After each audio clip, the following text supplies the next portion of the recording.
मुझे पता था कि मैं बहुत ही ये Jan 25 के पहले मैं मिस्टेक की थी, तो मुझे ये पता था कि मेरा ये अटेम्प्ट में तो क्लियर नहीं होने वाली है। तो एग्ज़ाम देने की बात और मैं जो गलती की थी वो एनालाइज करके मैं मेरा वॉल में स्टिक कर दिया था कि मैं मेरा गलती को देखूंगी और उससे लर्न करके मैं आगे बढ़ूंगी। तो रिजल्ट आया, बहुत बुरी तरह से तो फेल हुआ।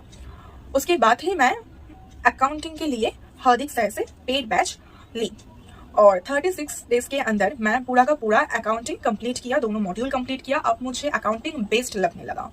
तो मेरा जो अकाउंटिंग में डर था वो भी ये 36 डेज के अंदर ख़त्म हो गई थी।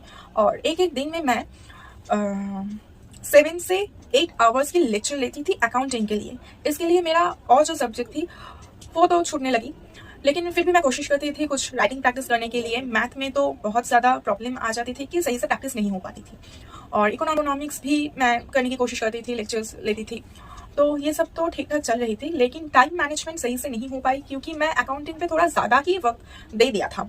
तो और सब्जेक्ट उस वक्त मेरा छूटने लगी थी और मुझे पता नहीं था मैं किस तरह से मैनेज कर पाऊँ। तो मैं जितना ही कर पाती थी अकाउंटिंग के लिए मैं कर लिया और इस तरह से मैं अटेम्प्ट भी स्किप करना नहीं चाहती थी और मैं मेक अटेम्प्ट दे दिया और फेल हुआ उस वक्त भी मैं। और एक बात मैं शेयर करना चाहती हूँ कि Jan 25 जब मैं दे रही थी तब मेरा यूनिवर्सिटी के सेमिस्टर और सीए फाउंडेशन की एग्ज़ाम दो एक साथ पड़ गई थी।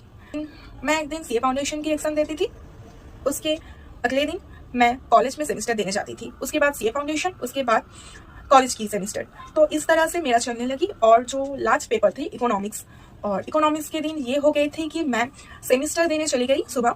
सेमिस्टर ख़त्म होने से पहले ही मैं 30 मिनट्स पहले मैं हॉल से निकल गई और सीए फाउंडेशन के सेंटर में चली गई।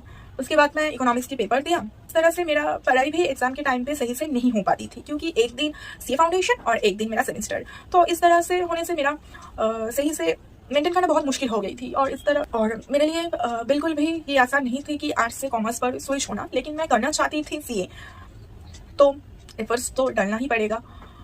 तो होप सो कि ये जो गलती मैं ये पिछले 2 अटेम्प्ट में किया वो मैं अगले अटेम्प्ट में ना करूँ। और होप सो कि September will be my attempt and this will be my last CA foundation attempt. तो ठीक है, I will do my best. So please avoid this kind of mistake I do in my journey. Please avoid this thing. अगर इस video थोड़ा भी तुम्हें help करे तो please follow my channel and thank you for watching this video.